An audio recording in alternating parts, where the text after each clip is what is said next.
자, 반갑습니다. HBM을 이해하는 연작 동영상을 살펴보고 있죠. 자, 오늘 두 번째입니다. 이 HBM이라는 이 메모리 칩은 정말로 GPU와 불가분의 관계를 맺고 있습니다.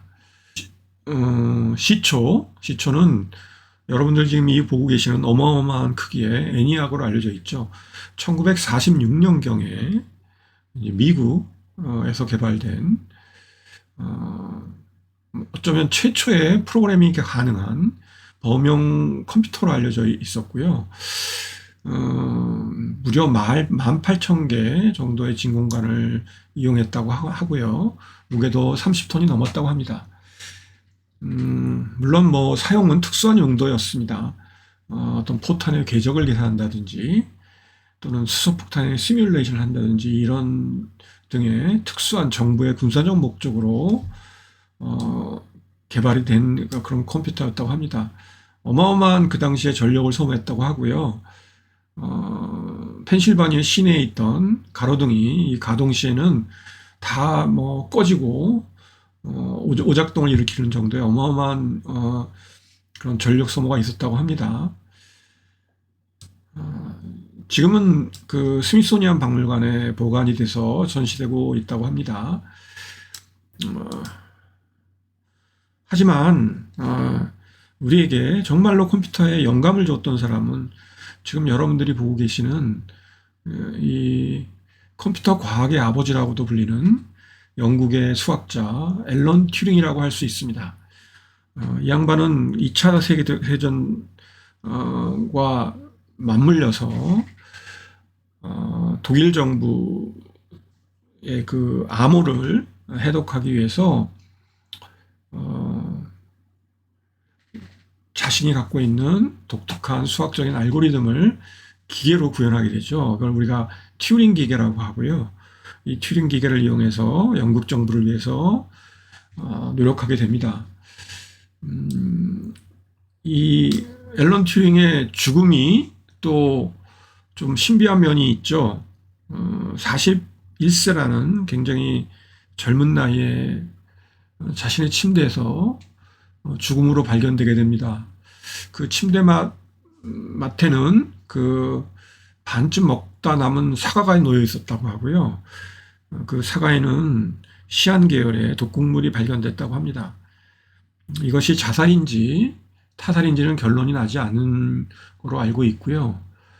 그래서 지금 애플의 로고가 바로 이 먹다 남은 사과의 모양 아닙니까?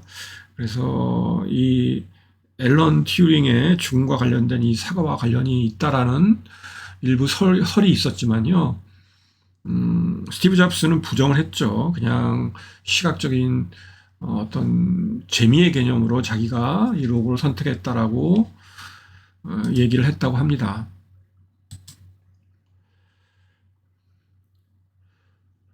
컴퓨터 이런 그 대형 컴퓨터보다는 우리 실생활에 다가온 이 퍼스널 컴퓨터라는 것이 우리에게 다가온 것은 IBM에서 생산한 개인용 컴퓨터 IBM PC에서부터 유래했습니다.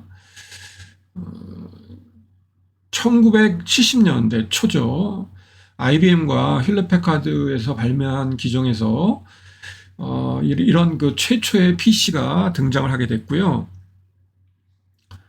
이 당시 이제 16비트 시대에 컴퓨터들이 등장하기 시작했던 거죠. 여기서 16비트란 나중에 얘기하겠지만 컴퓨터의 CPU가 주변 기구와 정보를 주고받을 때, 중요한 정보를 주고받을 때 한 번에 주고받을 수 있는 정보의 총량을 얘기합니다. 이것이 크면 클수록 당연히 매우 빠른 속도 그리고 큰 정보의 속도를 가져올 수 있겠죠. 이때 이제 그 끝자리가 86으로 나가는 인텔의 CPU가 여기에 사용됐고요. 이때 이제 나왔던 그 기종들이 이제 286이냐 386이냐 이런 계열이냐에 따라 286 컴퓨터 또는 386 컴퓨터라고 불리는 이 IBM PC 호환 기종들이 뭐 전 세계를 거의 뭐 정복했다고 할 정도로 그렇게 주류를 이룬 시대였습니다. 1984년에 출시가 됐지만 본격적으로는 1990년경에 이제 이 맥킨토시가 이제 세상에 선을 보이게 되죠. 그래서 소위 인터페이스가 우리가 지금 친숙한 윈도우 개념의 이런 그 오퍼레이팅 시스템 이런 것들이 맥킨토시에 의해서 선보이게 되고, 이러한 것들이 PC 시장에도 영향을 미쳐서 1991년 윈도우 3.0이라는 것이 등장하게 되고, 이 이후에 이제 32비트 컴퓨터들, 현재 64비트 컴퓨터로 넘어오게 됩니다. 반면에 정말로 매우 빠른 컴퓨터를, 우리가 빠르게 처리할 수 있는 컴퓨터를 슈퍼컴퓨터라고 하죠. 슈퍼컴퓨터의 성능은 우리가 플롭스라는 단위를 씁니다. FLOPS, 즉 Floating Point Operation per Second이라는 뜻입니다. 1초 동안에 계산할 수 있는 부동소수점 연산의 개수를 얘기합니다.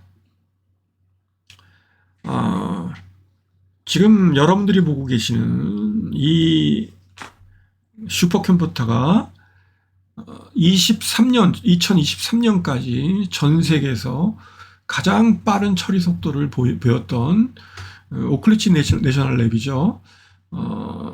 프론티어라는 슈퍼컴퓨터입니다. 이 슈퍼컴퓨터는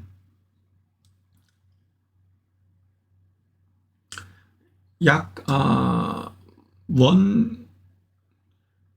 1.1 정도, 1.1 엑사플롭스라는 어마어마한 속도를 가졌다고 알려져 있습니다. 여기서 엑사란 10의 18승을 의미합니다. 10의 18승. 그러니까 우리식의 그 단위로 한사람면 경의 100배죠. 100경이를 의미합니다. 100경. 즉 1초 동안에 약 110경번의 부동소수점을 처리할 수 있다는 겁니다. 어마어마한 그 처리 속도를 갖고 있는 거고요. 약 이 프론티어라는 슈퍼컴퓨터는 870만 개 정도, 그 이상의 코어, 여기서 코어라는 것은 CPU나 GPU의 개수를 얘기합니다. 주로 그 슈퍼컴퓨터, 특히 프론티어의 경우는 870만 개 중에 거의 대부분이 AMD의 GPU로 구성되어 있다고 알려져 있고요. 일부 소수 CPU들이 여기에 사용됐다고 합니다.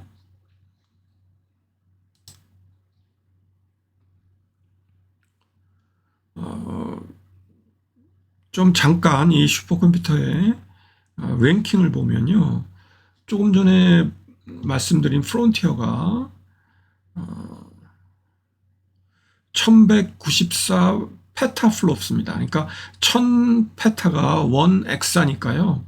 1.19 엑사플롭스라는, 즉 약 110경번 1초 동안에 처리할 수 있다는 것을 의미합니다. 이외에도 상당수의 슈퍼컴퓨터가 뭐 미국에 이렇게 포진되어 있고요. 일본이나 뭐 유럽 쪽에 이렇게 존재합니다. 우리나라의 경우에도 소위 슈퍼컴퓨터라고 불리는 것들이 뭐 기상청이나 네이버, 삼성전자 이런 쪽에 배치되어 있지만 성능은 여기에 미치지는 못하는 것 같습니다. 극히 최근에, 이건 제가 알기로는 작년 11월로, 2024년 11월로 알고 있는데요. 로렌스 리버모 연구소라는 유명한 연구소가 있죠. 여기에 엘 캐피탄이라는 슈퍼컴퓨터가 이제 가동을 하기 시작했고요. 이것이 조금 전에 얘기했던 이 프론티어라는 컴퓨터가 1.1 에타플롭스라고 하지 않았습니까? 이거를 상회하는 약 1.7 에타플롭스의 속도를 보여서 1위 자리를 차지했다고 합니다.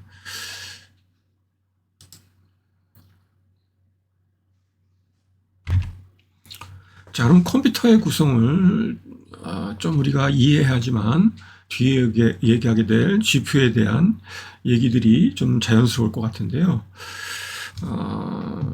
컴퓨터의 어떤 핵심 부분이라고 할 수 있는 것이 바로 CPU죠.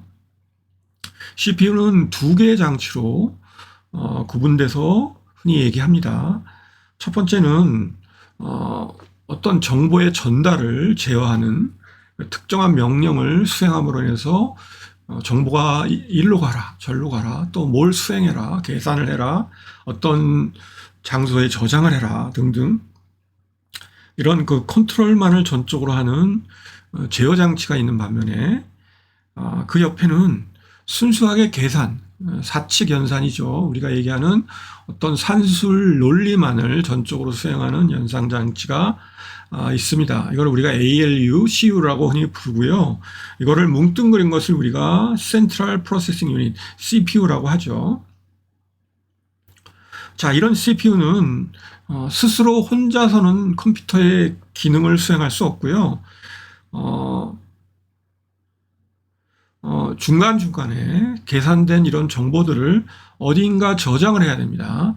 이런 저장을 하는 주기억 장치, 메인 메모리가 필요하고요. 이것이 바로 주로 컴퓨터에서 사용되는 DRAM들이 여기에 사용되는 거고요. 이런 그 컴퓨터에 우리가 어떤 식으로든 인간이 어떤 정보를 입력한다든지 명령을 입력해야겠죠. 그런 입력을 하는 장치, 키보드라든지 마우스 같은 것들이 여기에 들어갈 거고요. 그 다음에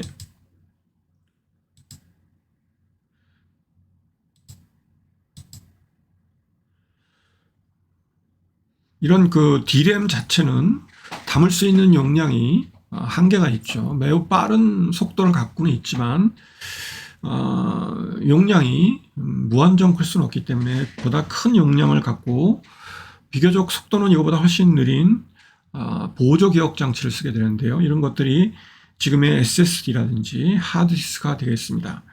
최종적으로 이렇게 연산된 결과를 외부에 출력을 하는 장치를 우리는 출력 장치, 프린터나 모니터 같은 것들이 여기에 해당하겠죠.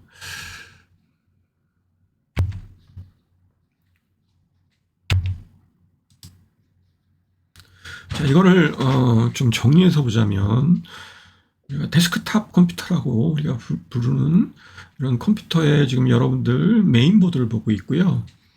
이 메인보드에 어디엔가 아까 얘기했던 ALU와 CU를 포함한 CPU가 여기 장착되어 있고요. 이 CPU와 정보를 주고받으면서 그때마다 정보를 기억하는 DRAM, 주기억 장치가 여기에 놓여 있습니다. 그리고 이 메인보드의 밖에 위치하고 있죠. 우리가 데이터를 입력해주는 입력 장치라든지 또는 출력 장치 그리고 보조 기억 장치들이 이런 여러 가지 메인보드의 인터페이스를 통해서 연결되어 있습니다. 여기에 우리가 디스플레이와 연결될 때 반드시 꼽는 중요한 카드가 있는데요. 이걸 그래픽 카드라고 하죠. 이 그래픽 카드에 내장된 바로 그 칩, 어떤 CPU와 같이 그래픽만을 전적으로 처리하는 이런 칩을 우리가 그래픽 프로세싱 유닛, GPU라고 부르게 됩니다.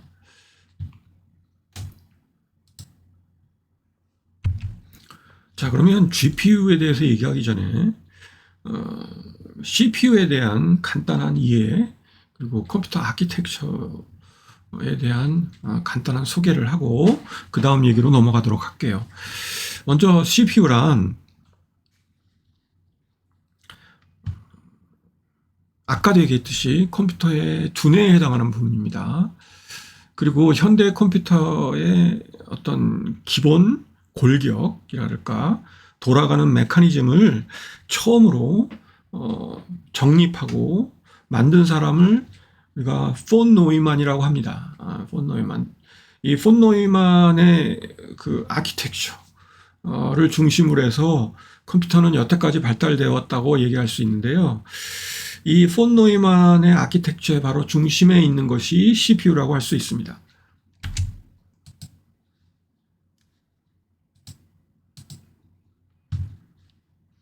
바로 이분이 폰 노이만 박사고요. 헝가리 출신입니다. 활동은 미국에서 했고요.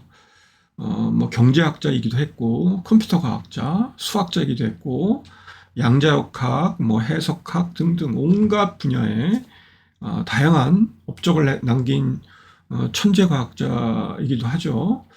1933년경에 프린스턴 대학의 고등연구소 최초의 교수진 중 4명이 있었는데 그 중에 한 명으로 근무했고요. 돌아가실 때까지 고등연구소의 수학교수로 활동하게 됩니다. 아까 얘기했던 앨런 튜링이 바로 이 폰 노이만이 주도를 했던 고등연구소의 방문연구원으로 와서 이 노이만의 지도를 통해서 박사학위를 마치게 됩니다. 자, 그러면 이 지금까지 우리가 거의 변화 없이 사용하고 있는 이 컴퓨터의 구조 또는 이 연산의 메커니즘이라고 할 거예요. 컴퓨터가 돌아가는 메커니즘을 우리가 폰 노이만 구조라고 하는데요. 이 폰 노이만 구조를 좀 잠깐 이해해 보도록 합시다. 컴퓨터란 이렇게 작동을 한다는 겁니다. 아까도 얘기했듯이 컴퓨터의 중심부에는 이 CPU라는 두뇌에 해당하는 칩이 존재하게 됩니다. 그리고 온갖 제어 명령을 수행하게 되는 컨트롤 유닛 CU와 수학적인 그리고 논리적인 연산만을 감당하는 ALU가 존재한다고 얘기했죠. 그리고 잠깐 이런 그 CPU가 연산을 수행하는 동안 이 메인 메모리랑 데이터를 주고 받기에는 좀 시급하고 간단한 정보만을 중간에 CPU 안에 일종의 작은 메모리 영역을 갖고 있는데요. 매우 작습니다. 그래서 아주 기본적인 주소라든지 아주 기본적인 정보들만을 여기에 저장하게 되는데요. 이런 저장 영역을 레지스터라고 하죠. 그래서 이 레지스터, CU, ALU를 포함한 바로 이 영역을 우리는 코어라고 부르기도 하고 다른 말로는 CPU라고 부르게 되는 거죠.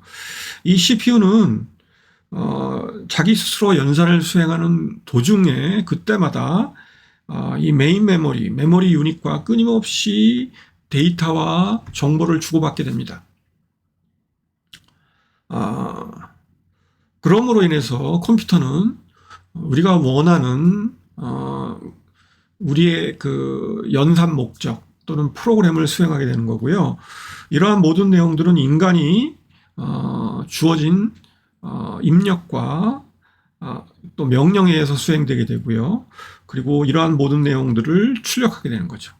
자, 이런 것들을 우리는 기본적으로 폰 노이만 구조라고 하는데요.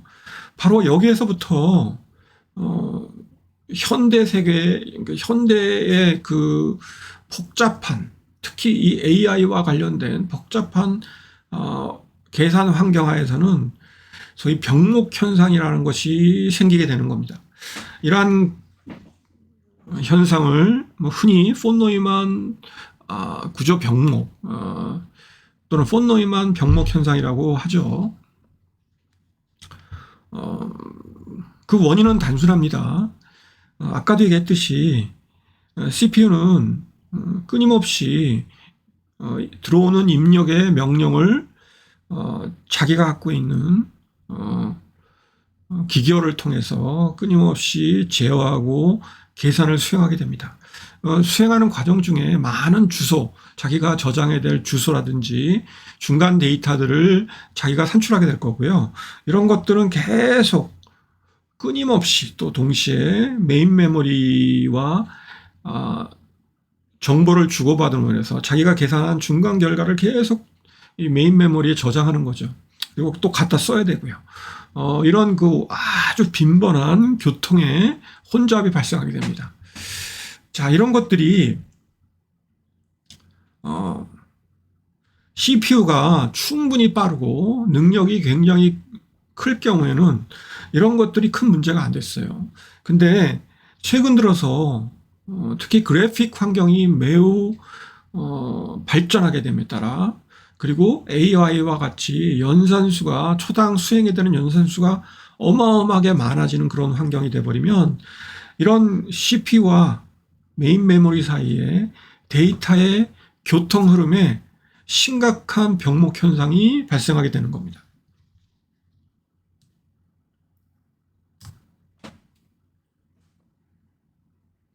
이러한 모든 그 병목 현상은 결국 폰 노이만 구조한 어떤 병렬 프로세스가 아니라 나열된 명령이라는 것을 순차적으로 수행하고 그 명령은 일정한 기억 장소의 값으로 저장되고 또 다시 읽혀와서 또 다시 순차적으로 수행되는 이런 결국은 병렬 프로세스가 아닌 거죠. 이런 직렬 프로세스, 순서에 의해서만 순차적으로 수행되는 그런 프로세스의 속성에 기인한 것이라고 볼 수 있습니다. 그럼 예를 들어서 CPU에서 A 더하기 B는 C라는 연산이 어떻게 수행되는지를 좀 살펴볼까요?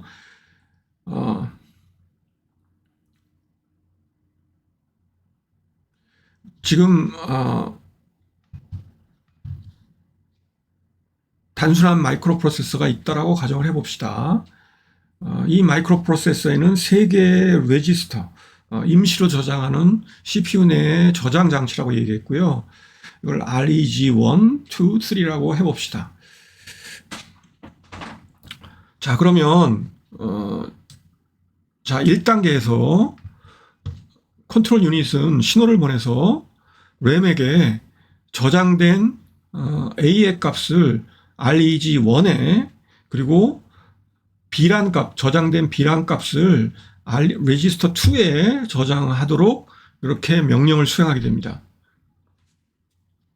이런 레지스터들은 보통 SRAM을 사용하죠. 매우 빠른 저장 회로를 사용해서 아주 속도가 버틀렉이 발생하지 않도록 그렇게 구성되어 있습니다.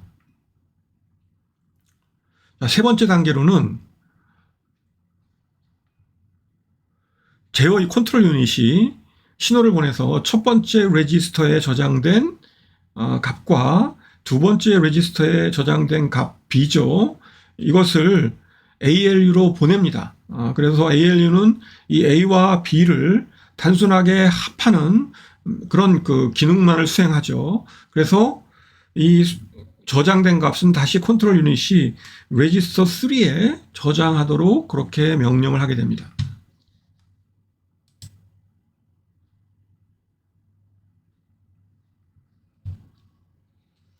자, 마지막 단계로 컨트롤 유닛은 또 다른 제어 신호를 보내서 이 레지스터 3에 저장된 합의 결과죠. 합의 결과를 CPU 밖에 있는 메인 메모리 램에 저장하도록 명령하게 됩니다.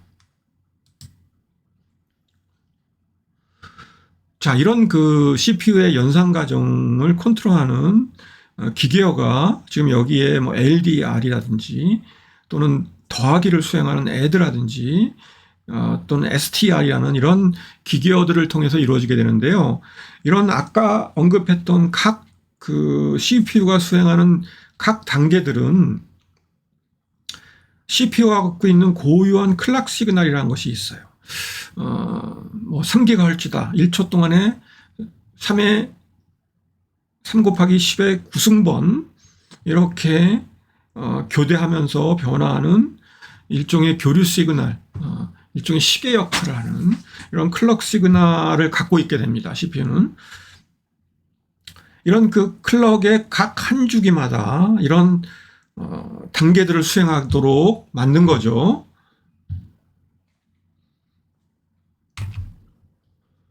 그런데 이런 그 CPU의 성능은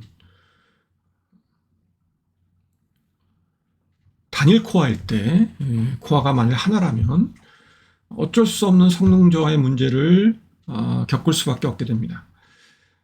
당연히 이런 클럭의 그 빠르기를 빠르게 하면 할수록 우리는 1초 동안에 더 많은 명령을 수행할 수 있기 때문에 이 클럭 CPU의 입장에서는 클럭의 속도, 클럭의 그 스피드를 빠르게 하려고 하는데 초점을 맞춰왔죠. 2002년경에 이제 3GHz 클럭을 돌파하게 됩니다. 그런데 이렇게 되면 어떤 문제가 있느냐? 엄청난 발열이 발생하게 되고요. 전력 소모도 어마어마하게 하게 되고, 클럭을 올리기 위해서 코어의 면적을, 즉 CPU 칩의 면적이 너무너무 커질 수밖에 없는, 성능을 향상하려면 그 방법밖에 없었던 거죠. 물론 이 트랜지스터 집적 회로의 기술이 발달되면 이런 것들이 어느 정도 해결이 되겠지만, 주어진 기술 하에서는 이러한 방법밖에 없었던 겁니다. 그래서 CPU의 성능이 이런 반도체 기술이 증가함에 따라 증가한다 해도 코어 하나가 처리할 수 있는 작업 속도에는 분명히 한계가 있을 수밖에 없었던 겁니다. 그래서 사람들은 어떤 생각을 하게 되느냐, 코어 하나를 극한까지 끌어올려 성능을 꾀하는 것보다 차라리 코어 수를 늘리자. 그래서 얘네들이 일을 분담해서 처리하도록 하자 라는 생각을 하게 되는 거죠. 여기 보시면 우리가 일을 할 때 한 손으로는 핸드폰을 조작하고 한 손으로는 다른 일을 할 수 있다면 같은 시간 내에 일의 능률 그리고 속도를 빨리 할 수 있지 않겠습니까? 따라서 등장하는 것이 바로 멀티코어 프로세스입니다. 여기 보시면 듀얼 코어죠. 이제 처음에 나온 것이 듀얼 코어였고요. 그 다음에 쿼드 코어, 4개의 코어죠. 그 다음에 옥타 코어, 8개의 코어, 이런 식으로 점점 코어의 개수를 늘리게 됩니다. 근데 여기서 유의할 점은 이런 멀티코어 프로세스는 예를 들어서 하나였던 것에 비해서 프로세서를 2개로 늘린다고 해서 성능이 반드시 2배로 는다는 것은 아니라는 점을 알아야 되는 겁니다. 즉, 이 2개의 코어가 명확히 역할 분담이 정확히 돼 있다면 모르겠지만, 그렇지 않다면 어느 하나가 일하는 동안에 다른 프로세서는 그냥 그 시간에 놀고 먹는 그런 역할밖에 할 수 없다는 거죠. 그래서 이런 역할 분담, 이런 것들이 매우 또 중요한 문제로 등장하게 됩니다. 비교적 최근에 발표된 인텔의 14세대 랩터 레이크라는 코드명을 갖고 있는 i9 14900 CPU를 좀 잠깐 살펴보시면요. 코어의 종류가 2개가 있습니다. 이 경우는 P코어, 퍼포먼스 코어라고 하죠. 아주 고성능 작업만을 전적으로 담당하는 코어라고 할 수 있고요. 여기에는 이 퍼포먼스 코어는 코어 하나당 2개의 스레드를 가질 수가 있어요. 스레드에 대한 얘기는 조금 이따 하기로 하고요. 그 다음에 efficient 코어, E 코어라고 하고요. 비교적 부하량이 적은 저성능 작업만을 전적으로 담당하는 그런 코어입니다. 클락 스피드가 2개가 다르죠. 이 코어는 오로지 하나의 스레드만을 가질 수 있습니다. 여기서 스레드란 프로그래밍에서 정의되는 어떤 실행 프로그램을 이렇게 짜게 되면 실행의 흐름이 있지 않겠습니까? 그거의 한 단위를 원래 스레드라고 불렀는데요. 여기서 얘기하는 스레드란 소프트웨어적인, 우리가 하드웨어적인 코어는 정해져 있죠. 여기 보면 퍼포먼스 코어 8개고요. 그 다음에 이 코어는 16개입니다. 그래서 24개의 그 하드웨어 코어가 있는 거예요. 변화가 없습니다. 그런데 이 퍼포먼스 코어를 실질적으로 하나의 코어지만 2개인 코어인 것처럼 쓰자는 거예요. 소프트웨어적인 코어의 분할입니다. 이거를 이렇게 스레드라고 하고요. 그래서 퍼포먼스 코어를 2개의 코어로 우리가 쓸 수 있도록 만들어주는 거죠.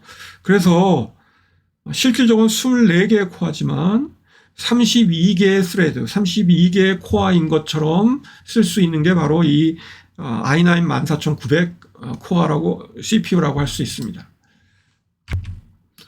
자, 그러면 GPU는 왜 출연해야만 했냐는 거죠.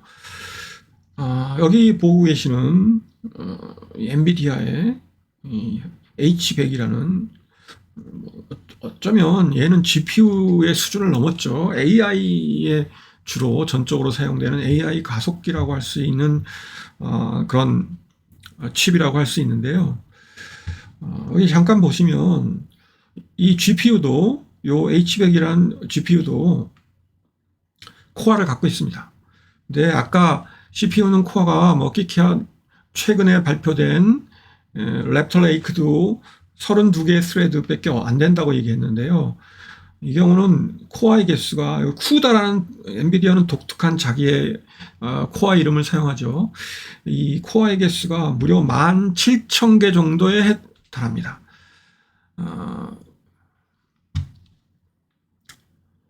자, 이런 그 어마어마한 개수의 코어를 동시에 GPU에 때려 넣음으로 인해서 소위 병렬 프로세스를 강화시킨 그런 그 프로세싱 유닛이 GPU라고 할 수 있는 거죠. 이 컴퓨터가 발달함에 따라 게임이나 영상 처리 작업 중 우리는 어마어마한 막대한 양의 그래픽 처리를 감당해야만 하게 된 겁니다. 예를 들어서 빛의 방향에 따라 또는 관찰자 위치에 따라 수많은 벡터 스페이스 컨버전이 발생하게 돼요. 이건 수학적인 연산이 발생하게 돼요. 우리가 이쪽에서 보느냐 저쪽에서 보느냐에 따라 음영이 달라지고요. 질감도 달라지고 이에 따른 그 표면에 우리가 그런 질감을 입히기 위해서는 수많은 연산과 소위 그 행렬 계산이라고 하죠. 연립방정식을 계산하고 거기에 발생하는 어마어마한 연산수들이 발생하게 되는 겁니다. 이런 그 연상량의 폭주가 발생함에 따라 더 이상은 우리가 끼케야 30개 정도의 코어를 갖고 있는 CPU가 감당할 수 없게 된 거죠. 그래서 이런 연산, 특히 그래픽에 관련된 연산은 매우 단순한 연산이에요. 쉽게 말하면 그냥 연립된 식들을 곱하고 나눠주고 이런 단순한 사칙 연산만을 하는 단순한 연산을 수행하기 때문에 어떤 로직의 복잡성은 대폭 낮추고 오로지 병렬 프로세스만을 강화시킨 그런 프로세싱 유닛이라고 할 수 있습니다. 즉 CPU 연산에 비해서 엄청나게 많은 부동소수점 연산을 감당할 수 있도록 코어의 숫자를 대폭 늘려놓은 거죠. 이러한 것들이 바로 GPU라고 할 수 있고요. 이런 GPU를 일종의 보조 장치로 사용하게 된 겁니다. 즉 얘는 전적으로 컴퓨터에서 이 대구경 화면 그리고 3차원적인 우리가 뭐 게임이나 이런 디스플레이를 할 때 복잡한 그런 화질을 처리해야 되는 문제들이 굉장히 또 빠르게 이런 것들을 연산해야 되지 않겠습니까?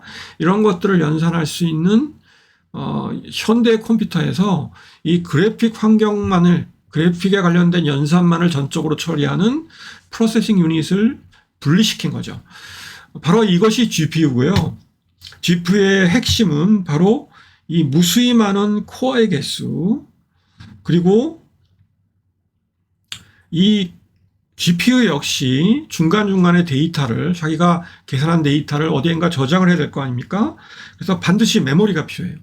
그래서 자기만이 갖고 있는 메모리를 거느리게 되는데요.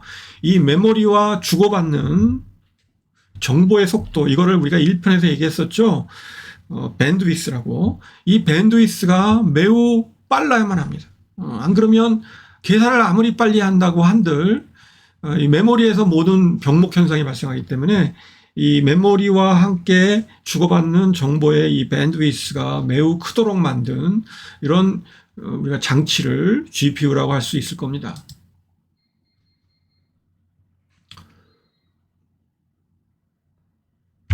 자, 그럼 간단히 마지막으로 이 그래픽 카드 GPU가 실장된 우리 카드를 그래픽 카드라고 하죠. 이 카드를 우리가 PCIe라는 인터페이스를 통해서 현재 컴퓨터에 연결하게 되는데요. 그 그래픽 카드의 변천사를 좀 간단히만 살펴보겠습니다. 최초의 그래픽 카드, 여기 IBM의 MDA죠. 1981년에 IBM이 발표한 그리고 선보인 디스플레이, 그 당시는 디스플레이 어댑터라고 불렀고요. 그림은 표현할 수 없었고 단색으로 텍스트만을 지원하는 그런 역할을 하게 됩니다. 진정한 의미에서 최초의 GPU가 라고 할 수 있는 것이 이제 1999년경에 엔비디아에서 드디어 지포스 시리즈가 등장하게 됐죠. 지포스 256이 등장하게 됩니다. 이 당시에 이제 반도체 기술은 220나노 기술을 사용했다고 알려져 있고요.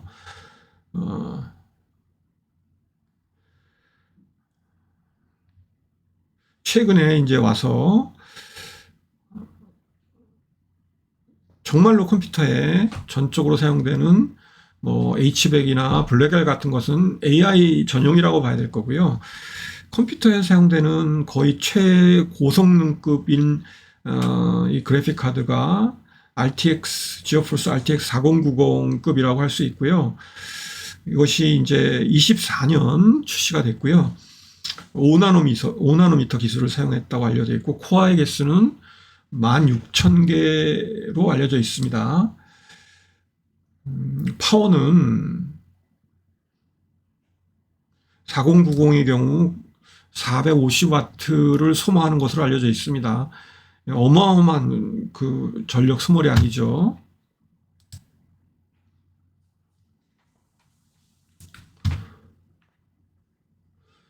일편에서도 잠깐 언급했지만 엔비디아의 AI 슈퍼칩이라고 불리는 이 호퍼 H100 또는 H200에 대한 얘기 잠깐 살펴보면요. 이건 전적으로 AI 데이터 센터용으로 설계된 겁니다. 여기 그 H100 GPU를 중심으로 해서 6개의 HBM이 둘러싸고 있고요. 요 빨간 게 이제 인터포저라는 중간 기판에 해당하게 될 겁니다. HBM2E 또는 HBM3가 여기 적용됐다고 알려져 있고요. 한 개당 16GB의 HBM의 경우는 메모리 용량을 갖고 있고요. 총 96GB입니다. 그렇게 되면. 근데 실제 여기서 사용되는 메모리는 80GB만을 사용한다고 발표되고 있거든요. 그래서 나머지 그러면 16GB는 아무 데도 사용되는 거 아니냐라고 생각할 수 있겠지만 사실 정확히 알려져 있지는 않아요. 근데 기타 어떤 구조적인 안정성 유지를 위한 용도거나 또는 덤이거나 또는 오류 정정 코드 같은 것들을 사용하는 메모리 용도일 가능성이 있다고 보입니다.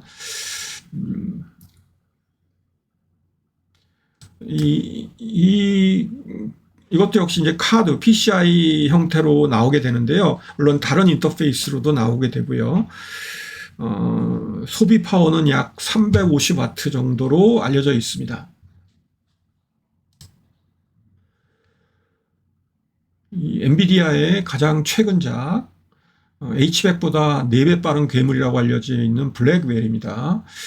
2023년 3월경에 처음 선을 보였고요. 약 칩당 2,000개 정도, 2,000억 개 정도의 모스펫 트랜지스터를 탑재하고 있는 것으로 알려져 있고요.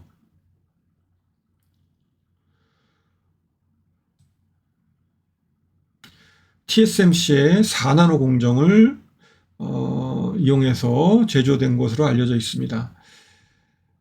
이 슈퍼컴퓨터형 GPU로 설계된 블랙웰은 이 이전 세대 H100이나 H200 같은 이전 세대에 비해서 훨씬 적은 에너지로 구동되는 것으로 이렇게 설계됐다고 얘기합니다.